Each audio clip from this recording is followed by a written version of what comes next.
Vote चोरी के मुद्दे पर राहुल और तेजस्वी की यात्रा 2 दिवसीय मोतिहारी के बाद पश्चिम चंपारण के बेतिया होते हुए गोपालगंज के लिए रवाना हो गई। राहुल और तेजस्वी ने बिहार में जैसे पाकिस्तानी 3 आतंकवादियों के घुसने के बाद जिस तरह से मोतिहारी एसपी ने 50-50 हज़ार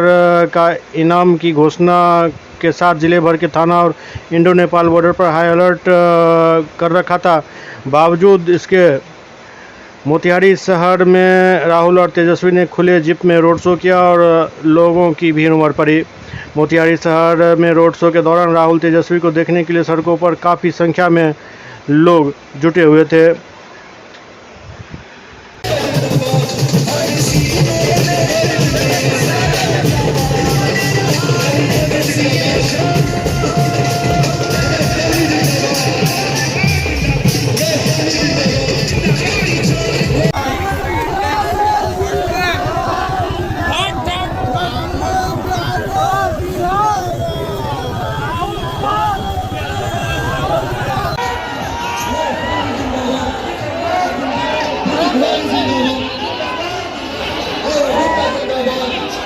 सबसे पहले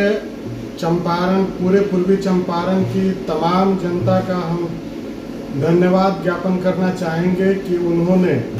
बड़े उत्साह के साथ फुलवरिया घाट से, जहां से चंपारण शुरू होता है पूर्वी चंपारण,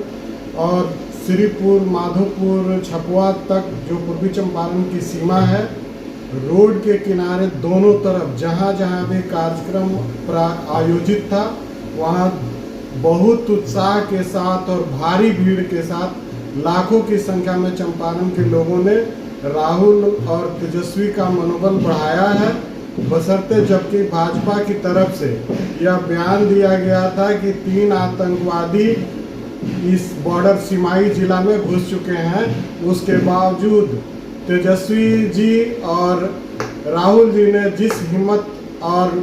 उत्साह के साथ लोगों से मेल जोल किया है और लोगों से संवाद स्थापित किया, वो भी खुली जीप में, वास्तव में 56 इंच का सीना इनका है, न कि हमारे माननीय प्रधानमंत्री जी जो अपने आप को 56 इंच का सीना वाला घोषित करते हैं। वास्तव में वो कभी भी इस तरह का कार्यक्रम नहीं कर सकते हैं, खुली जीप में घूम नहीं सकते हैं। निश्चित ही देखिए, सभी साथी वहाँ पर पहुँचेंगे। महागठबंधन का ये पूरा कार्यक्रम है, जो यात्रा है इसको लीड जरूर माननीय राहुल गांधी जी कर रहे हैं, लेकिन आपने देखा होगा कि महागठबंधन का बहुत सभी साथी एकजुट होकर इसको सफल बनाने में अपने जो मेहनत है वो लगा रहे हैं। दरभंगा में जो प्रधानमंत्री वहाँ को लेकर अब सब बताया गया, प्रधानमंत्री की प्लानिंग की गई, इसको लेकर भाजपा देखिए, ये बहुत दुखद है कि भारतीय जनता पार्टी जब जब डरती है तो इस तरीके के गलत बयानों को लेकर सामने आती है, गलत बयानबाजी करती है, भ्रम फैलाने की कोशिश करती है।